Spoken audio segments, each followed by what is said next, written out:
गुरुजी महाराजसाहेबांना करत आहेत. शिवतर ग्राम जागेवर त्या ठिकाणी मिळेल, त्यामुळे कृपया करून आपण सगळ्यांनी स्टेज आपण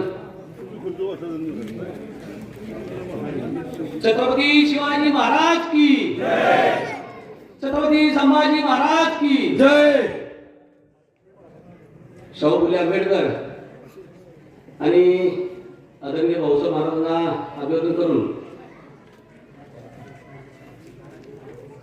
ह्या ज्या पटकर जिल्हा परिषद संवाद मेळावा आहे त्यासाठी आपले सर्वांचे लाडके नेते आणि महाराष्ट्र राज्याचे बांधकाम मंत्री आदरणीय छत्रपती शिवेंद्रसिंहराजे भोसले, त्याचबरोबर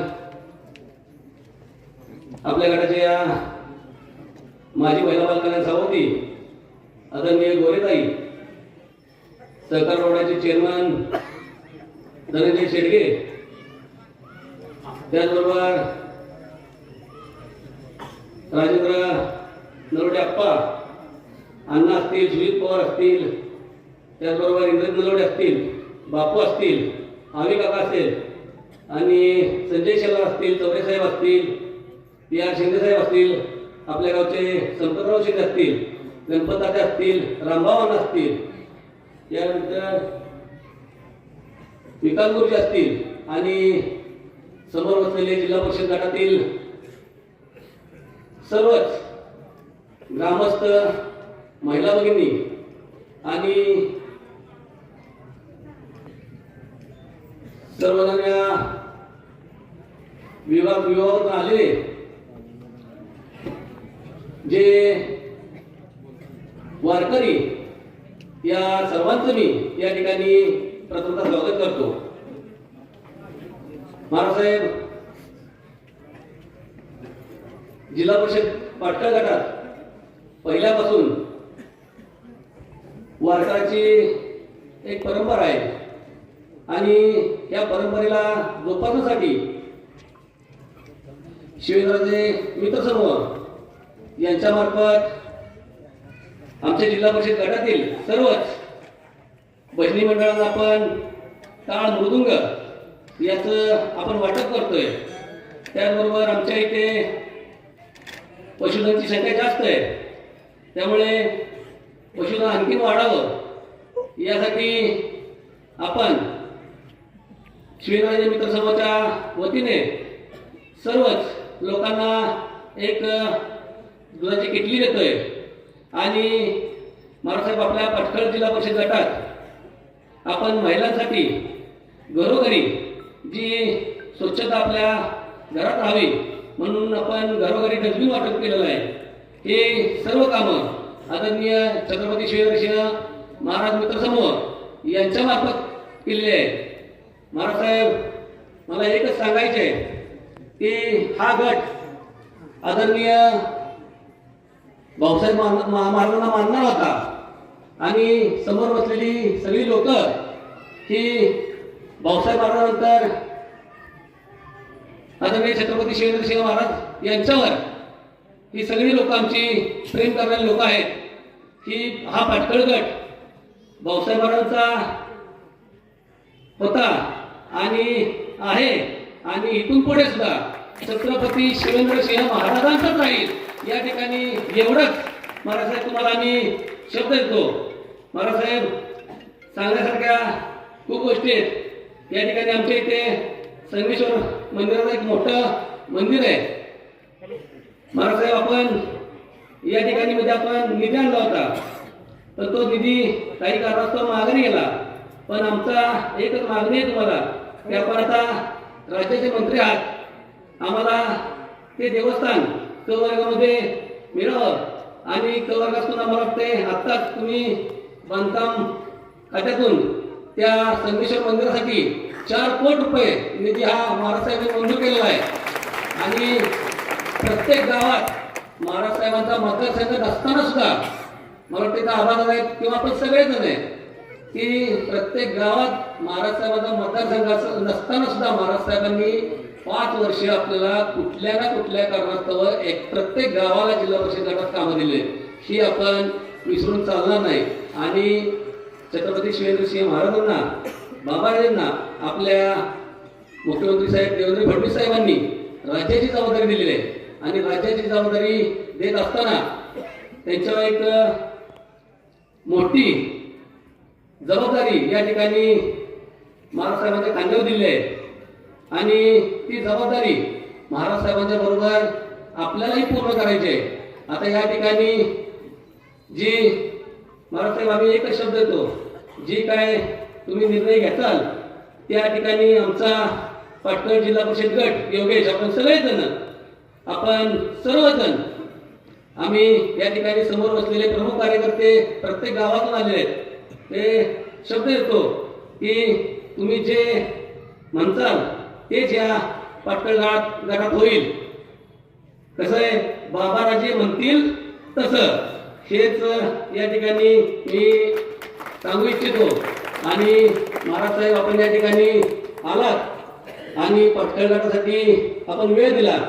महाराज साहेब, आम्ही सर्व जातीचे नाव आपण सगळ्यांनाच या ठिकाणी इथून पुढे इलेक्शन लढायचे, त्यामुळं महाराज साहेब जो आदेश तुमचा येईल तोच आम्ही या ठिकाणी पाळणार आहे, एवढंच या ठिकाणी शब्द देतो. आणि माझं प्रस्तावित संपवतो. आणि महाराज साहेब, आपण आलात, आपला आशीर्वाद आमच्याबद्दल राहू द्या. त्याचबरोबर पाटण जिल्हा परिषद गटावर आपलं लक्ष आपलं राहू द्या, एवढंच या ठिकाणी विनंती करतो. आणि मी थांबतो. रामकृष्ण हरी.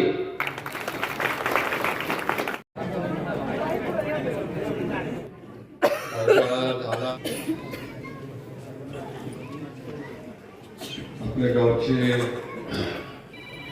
सुपुत्र आणि आपले पाटण जिल्हा परिषद गटातील तरुण नेतृत्व आणि राहुल शिंदे यांच्या माध्यमातून आज हा कार्यक्रम होतोय.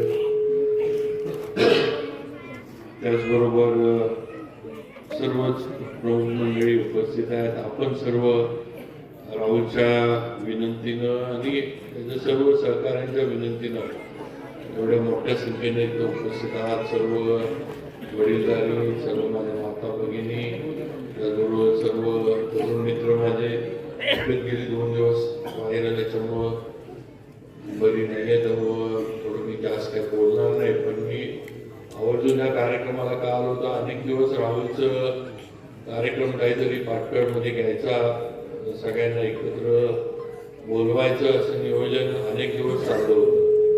आणि एक अतिशय चांगली त्यानं संकल्पना मांडली की जे आपल्या पाटण गटातील भजनी मंडळ आहे यांना भजनी साहित्य आणि त्याचबरोबर गावातल्यांना गाव शेतीच्या ह्याच्यामध्ये आपलं पुढं आहे.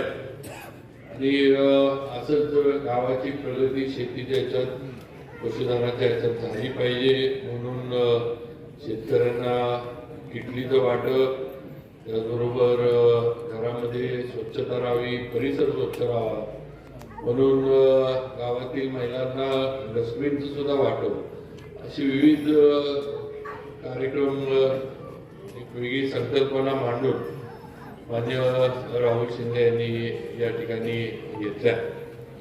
राहुलचं काम आपण अनेक वर्ष बघतोय आणि नक्कीच एक तरुण नेतृत्व आहे, काम करण्याची त्याच्यामध्ये इच्छा आहे, काम करण्याची धमक आहे. आणि गेले मला वाटते 10 वर्ष, मला वाटते जिल्हा परिषद पंचायत समिती 10 वर्ष ना, 10 वर्ष पंचायत समिती जिल्हा परिषद या क्षेत्रामध्ये त्यानं दोन्हीकडं काम केले. जिल्हा परिषदची कामं असू दे, पंचायत समितीच्या सदस्य म्हणून असू दे, ते काम केले. ग्रामपंचायत असेल, सोसायटी असेल, इतर काही विषय असतील, सगळ्या याच्यामध्ये त्याचा सहभाग हा नेहमी राहिलेला आहे, हे आपण सगळ्यांनी अनुभवलेलं आहे. आणि एक सर्वसामान्यांमध्ये मिळून मिसळून कुठेही पदाचा, सत्तेचा ज्याला आपण अनेक वेळेला बघतो की पद आलं की थोडंफार मीपणा येतो. तर कुठलाही मीपणा न आणता आज या संपूर्ण विभागामध्ये काम आणि पार्टी गट बांधण्याचा प्रयत्न त्यांनी केला. आणि आज ही नवीन संकल्पना मांडली आहे भजनी मंडळांना साहित्य देणं. शेवटी भजनी मंडळ आणि पारायण कीर्तन भजनं ही आपली परंपरा आहे, ही आपली म्हणजे संस्कृती आहे आणि जपण्याचं काम आपण केलं पाहिजे. आणि आज हेच काम राहुलच्या माध्यमातून होतंय. आज पाटकर असेल किंवा नव्यानं आता वरिये, रामनगर, पानमळेवाडी ही 2-3 गावं हे जिल्हा परिषद गटात आली. त्या गावाचं हे असं हे सगळ्यांना एकत्र घेऊन जाण्याचा प्रयत्न राहुल नक्की करतोय.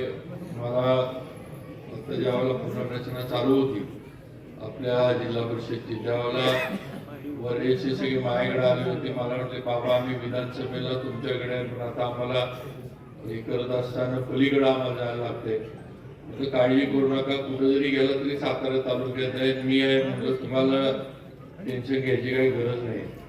आता म्हटलं हद्दवाढीमुळं 2 जिल्हा परिषद गट आपले कमी होतात, त्यामुळं गावं इकडची तिकडं थोडीफार होणार, त्याला पर्याय नाही. त्याच्याशिवाय नवीन गटाची घनाची रचना जी आहे ती होऊ शकत नाही आहे. त्यामुळे एखादं गाव जे पूर्वी इकडं होतं ते तिकडे गेलं, तिकडं होतं ते इकडं आलं.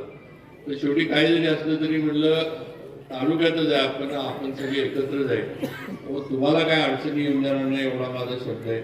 आणि त्याप्रमाणे ही पुनर्रचना आपण केली. आता हळूहळू येणार आहे ही वस्तुस्थिती आहे. त्यामुळे माझी आपल्याला विनंती आहे की नक्कीच पुढच्या याच्यामध्ये राहुलच्या नेतृत्वाखाली पाटकर जिल्हा परिषद गटातील आम्ही सुद्धा सर्वजण हे, मी असं कोणाची उमेदवारी जाहीर करणार नाही किंवा केली असं नाही विषय, पण आज राहुलचं एक तरुण नेतृत्व आहे. सगळ्यांना बरोबर आणण्याचं, सगळ्यांना बरोबर ठेवण्याचा प्रयत्न तो नेहमी करत असतो आणि योग्य वेळेला सगळ्यांचे विचार घेऊन योग्य निर्णय आपण करू एवढं आपल्याला 100% या ठिकाणी सांगतो. नक्कीच राहुलच्या वेगवेगळ्या कामांमध्ये माझं सहकार्य नेहमी त्याला राहिलेलं आहे. काही अडचणी येतात, काही अडचणी आल्या होत्या, तर शेवटी जो काम करतो त्यालाच अडचणी येतात, जो निवांत बसतो त्याला अडचणी येतं काही विषय नसतो. त्यामुळे शेवटी अडचणी येत राहतात. अडचणी आल्या तरी निराश न होता काम करत राहिलं पाहिजे, तर समाज आपल्याला साथ देतो असं माझं तर स्पष्ट मत आहे. एखादी निवडणूक वर खाली झाली, एखाद्या निवडणुकीत पराभव झाला म्हणून थांबण्यात अर्थ नसतो. आपण जर पुढं काम करत राहिलो तर आज ना उद्या लोकांच्या माध्यमातून, समाजाच्या माध्यमातून आपल्याला न्याय मिळतो. ही वस्तुस्थिती सर्व माझ्या तरुण मित्रांनी लक्षात ठेवली पाहिजे. बऱ्याच वेळेला काय होतं, सगळ्या तरुणांना असं वाटतं की आपण उमेदवारी आहे, माझं गाव माझ्या मागे आहे, मी काम केलंय, प्रत्येक जण ताकदीचा असतो. पण शेवटी उमेदवार ठरवताना एकालाच आपण अधिकृत उमेदवार म्हणू शकतो. बाकी असं काही एक अधिकृत बाकीचे बी टीम वगैरे असं काही करता येत नाही राजकारणात. शेवटी विश्वासार्हता राहत नाही ही वस्तुस्थिती आहे. शेवटी सर्व तरुणांनी लक्षात ठेवलं पाहिजे किंवा इच्छुक आहेत त्यांनी पक्षाकडे मागणी करा. तुमची ताकद आहे, कुणी कमी नाही, प्रत्येक जण ताकदीचा आहे, त्याबद्दल दुमत नाही. पण ज्या वेळेला अंतिम निर्णय पक्षाच्या माध्यमातून घेतला जाईल त्यावेळेला पक्षाबरोबर आणि पक्षाच्या निर्णयाबरोबर ठामपणे राहणं हे आपलं प्रथम कर्तव्य आहे. आणि नंतर 100% तुम्हाला काम करण्याची संधी या ना त्या मार्गाने कुठं ना कुठं मिळेल.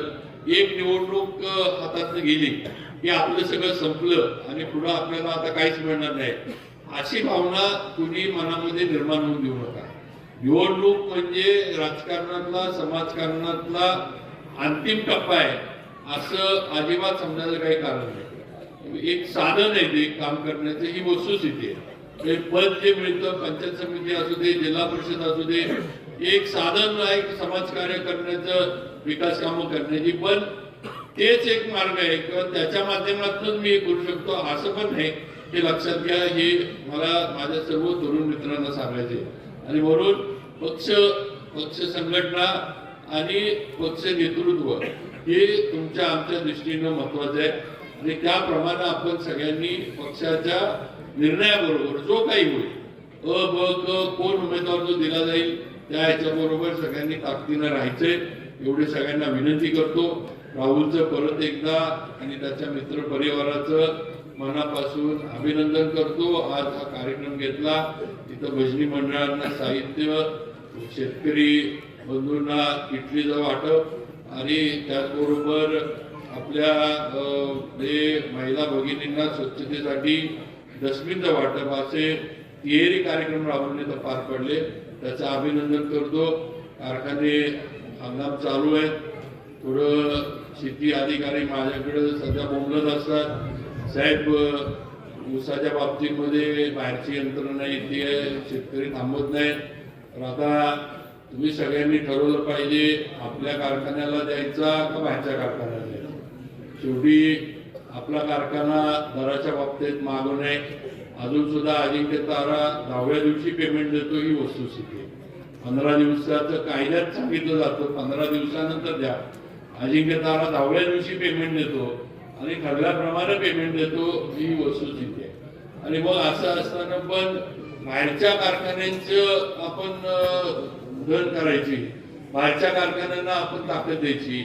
आज ऊस कमी आहे असं मी म्हणणार नाही, पण सध्या ऊसाची उपलब्धता आहे सगळ्यांच्या इथे. पण उद्या ऊसाची उपलब्धता जास्त झाल्यानंतर तुम्ही हक्कानं कुठल्या कारखान्यावर जाऊ शकता ह्याचा विचार इथं बसलेल्या प्रत्येकानं करा.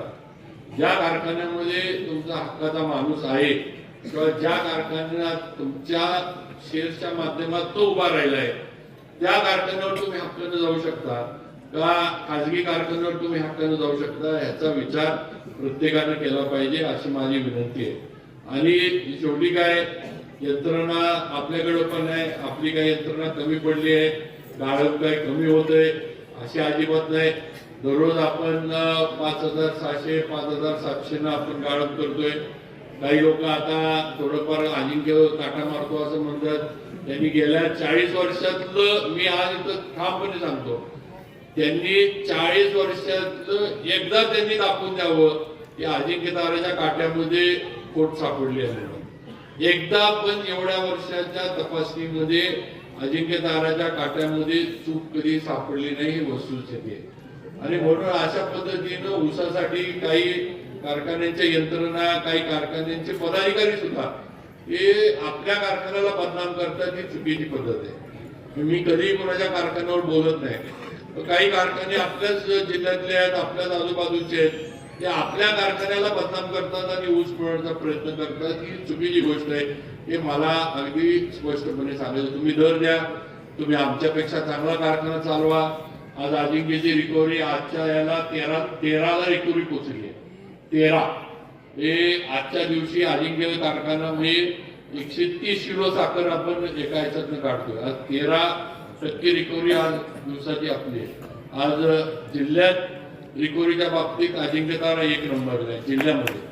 तर आता एवढं सगळं आपलं असताना आपण सुद्धा सगळ्यांनी कारखान्याच्या बाबतीत थोडं थांबायला लागणार आहे. का थांबायला आपल्याला शेवटी 8 लाखापर्यंत गाळप करायचं. आज 8 लाखाचं गाळप करायचं म्हटलं तर थोडाफार ऊस आपल्याला गेटकेचा आणायला लागतो ही वस्तुस्थिती आहे. आज गोरेगाव असेल, खटाव असेल, उमरज असेल, कराडच्या भागात आपल्या यंत्र काही टोळ्या चालल्यात. आपण आता वाईकडं आणि जावळीकडे जात नाही का तर प्रतापगड कारखाना आपण अजिंक्यच्या माध्यमातून चालवतोय म्हणून तिकडं आपल्याला प्रतापगडला ऊस कमी पडू नये म्हणून या 2 तालुक्यात आपण अजिबात ऊस आणत नाही. असं असताना बाहेरचे इथं जे खाजगी कारखाने आहेत त्यांना जर आपण मदत करायला लागलो आणि तो कारखाना आपला आहे. आज ठीक आहे, मी तिथं आहे, आज मी तिथं संचालक म्हणून बसलोय.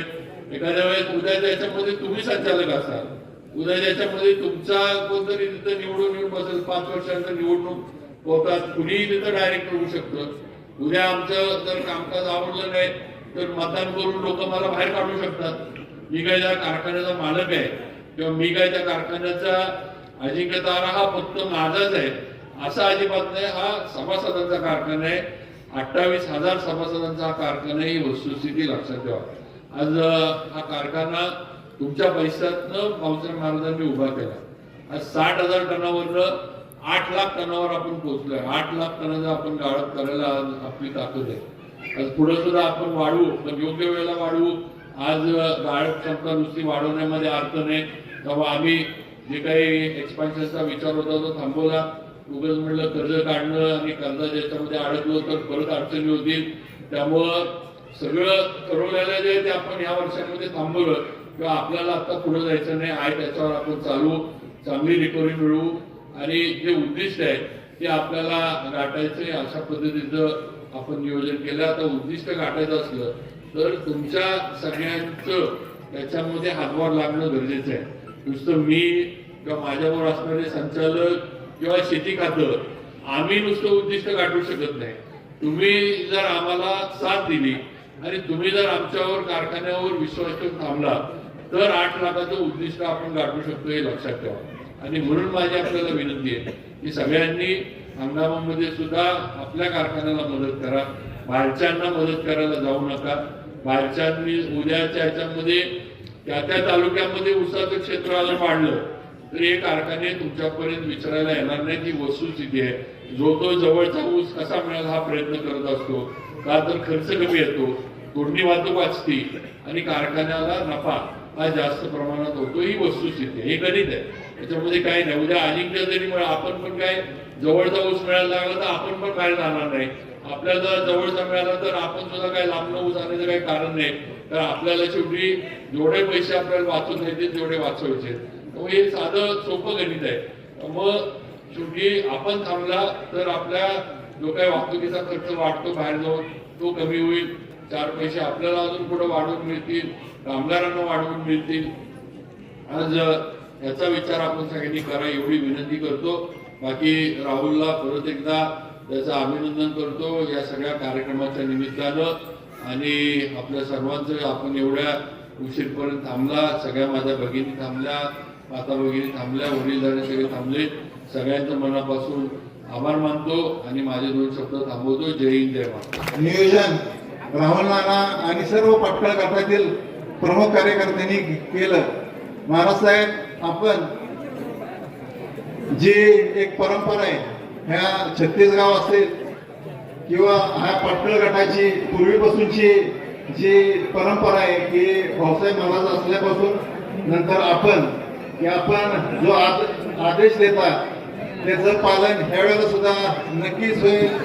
आपण आपल्याला कुठेही आपल्या ह्या पाटकळ गटातून आमच्यामुळे कुठेही हे होणार नाही. नेहमीप्रमाणेच आम्ही ठामपणे पाटकळ गटातील सर्व जनता आपल्या विषयी आपलं प्रेम दाखवेल एवढं मी खात्रीशीर सांगतो. आजच्या ह्या कार्यक्रमाला उपस्थित किंवा पाटकळ गटातील सर्वच ज्येष्ठ नेते सतीशांना असतील, किरण नाना असतील, गोरीताई असतील, धनेश्वरराव शेडगे, नितीन पाटील, सर्व मंडळी, कारखान्याचे संचालक, बाजार समितीचे संचालक असतील, तालुका संघाचे संचालक असतील, विविध गावचे सरपंच, उपसरपंच, ग्रामपंचायत सदस्य, तसेच विकास सेवा सोसायटीचे चेअरमन, व्हाईस चेअरमन आणि सर्व महाराज साहेबांवर प्रेम करणारे या सर्वांचे मी पाटकळ गटातील सर्व कार्यकर्त्यांच्या संयोगांच्या वतीनं आभार मानतो आणि आजचा कार्यक्रम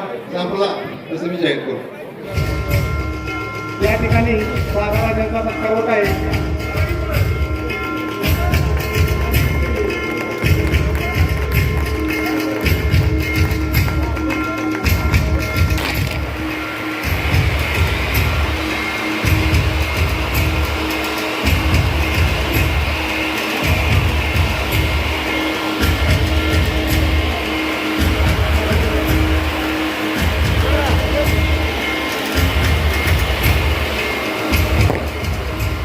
मंडळ याच्या 2 सदस्यांनी लवकर वरती येऊन आपला सत्कार स्वीकारायला मंत्रिमंडळाचा लवकर. त्यानंतर पासादिक मंत्रिमंडळ आसगाव, पासाबाजवाडीतील श्री ज्योतिर्लिंग मंडळ मंत्रिमंडळ, त्याचबरोबर रेंगावळ येथील काळभैरव मंत्रिमंडळ.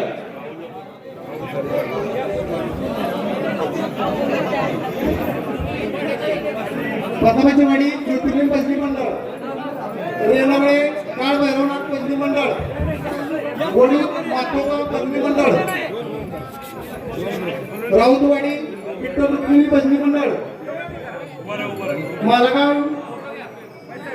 रुक्मिणी भजनी मंडळ नाळेवाडी श्री भजनी मंडळ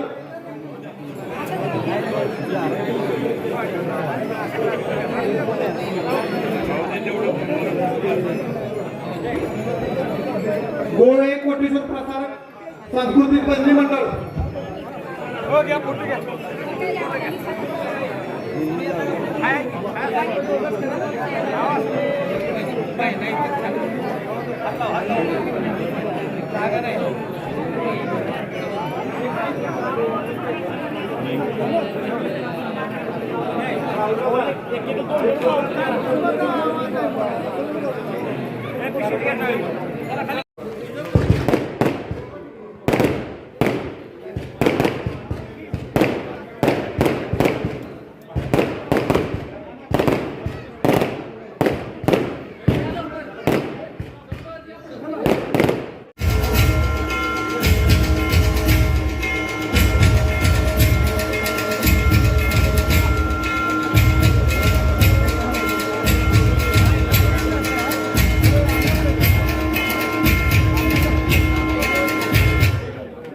आणि प्रशस्ती पत्रक देऊन महाराज साहेब आपल्या शुभास्ते व्हावा. सर्वांना विनंती आहे का हात उंचावून जोरदार टाळी. सन्मान होतोय आपल्या मातीच्या मुलीचा, आपल्या काव्य शिंदेचा.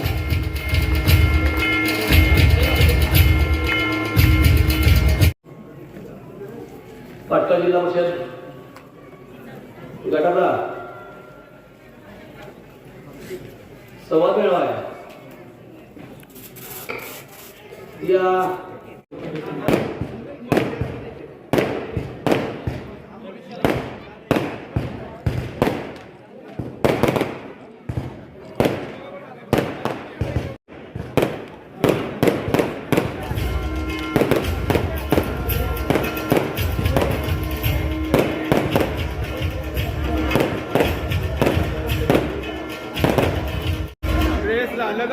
विकास गुरुजी महाराज साहेबांना करत आहेत. शिवतर ग्रामस्थांच्या तर्फे महाराज साहेबांचा सत्कार होत आहे. स्वागत सर्वांना खरंच नम्र विनंती आयोजकांना सहकार्य करून रमेश नारायण पेशवे, मोहन बी कुलकर्णी, चेअरमन पाटकर नंबर 2.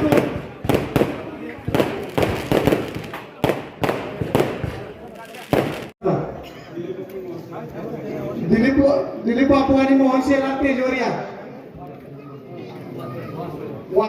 या ठिकाणी करण्यात येईल. आपण कृपया करून सगळ्यांनी आपण जिल्हा परिषद गटातील आपले माजी पंचायत समिती सदस्य यांनी आपल्या पाटकर गटात या ठिकाणी पाटकर मंत्री महोदय माननीय नामदार श्री छत्रपती शिवेंद्रराजे भोसले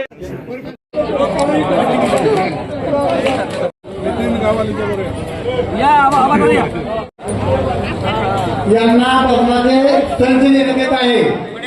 पाटकर यांना श्री राहुल गुलाबराव शिंदे माजी पंचायत समिती सदस्य मित्र समूह पाटकर गटातर्फे भजनी मंडळातील साहित्य वाटप होत आहे. तिकडं उभे राहणार तिकडं उभे राहा की श्री अष्टविनायक मित्र मागच्या साईडला मंडळ उभे पाटकर राहतात. मागच्या साईडला जाऊन उभे यांना राहतात. श्री अष्टविनायक भजनी मित्र मंडळ पाटकर यांना श्री राहुल गुलाबराव शिंदे